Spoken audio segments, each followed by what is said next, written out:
Hi friends, माझ्या छोट्याशा mini ब्लॉगमध्ये तुमचं स्वागत आहे. आमचा बेबी खेळत होता. खेळता खेळता त्याने दियाचा पट्टा त्याने तोंडामध्ये घातला. अचानक एवढे जोरात पाऊस चालू झाला, एवढा जोरात पाऊस झाला की ते म्हणतात ना तुफानी बारिश. त्याच्यानंतर मग हळूहळू गल्लीमध्ये छोटी छोटी लहान लहान मुलं आहेत, त्यांना एक्साइटमेंट झालं पावसामध्ये निघायचं. सगळेजण हळूहळू एक एक एक बाहेर निघाले. आणि हे बघा आमच्या मॅडमचा डान्स कसा झाला. अचानक पाऊस आल्यामुळे गरमी एवढी झाली, केवढी गरमी झाली की त्या गरमीमध्ये सगळे असे थोडे चिन्ह झाले.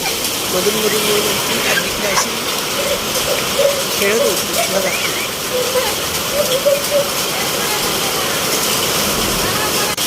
त्याच्यानंतर परत पावसामध्ये युद्ध करायला गेली. फुल डे पाऊस नव्हता, हाफ डेच होता.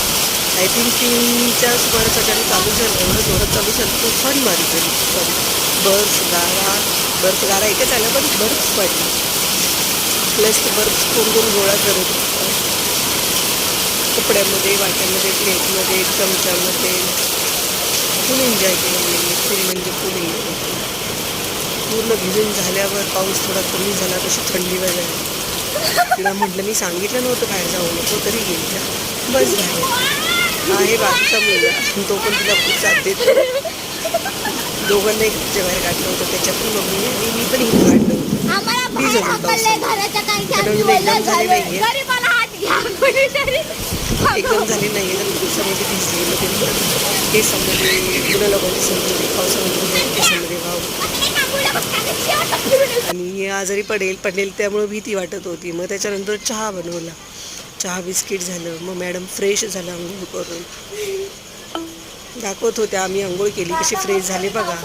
कारण तुम्हालाही सांगते, जे माझे व्हिडिओ पाहतात ते त्यांना सांगते की पावसात भिजल्यावर मुलांना तसंच अंगापासून घरामध्ये घेऊ नका, त्यांना गरम पाण्याने आंघोळ घाला, म्हणजे त्या मुलांना सर्दी खोकला ताप असं काही होत नाही. त्याच्यानंतर गरम दूध न तर गरम चाय तर लहान मुलांना देणं शक्यतो अवॉइडच करा, पण थोडीफार दिली तर काही फरक पडत नाही एखाद्या वेळेस.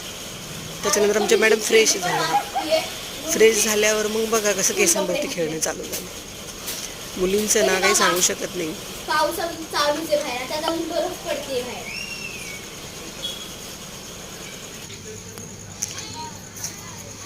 आमचे साहेब झोपले होते पावसामुळे, ते पण भिजून आले होते, त्यामुळे काही समजत नव्हतं. तर म्हणले थोडा रेस्ट करतो. आणि आमच्या मॅडमचं काय चालू झाले, हे कर ते कर. माझा हा ब्लॉग तुम्ही कुठून बघता आणि तुमच्या इकडे पण पाऊस झाला का प्लीज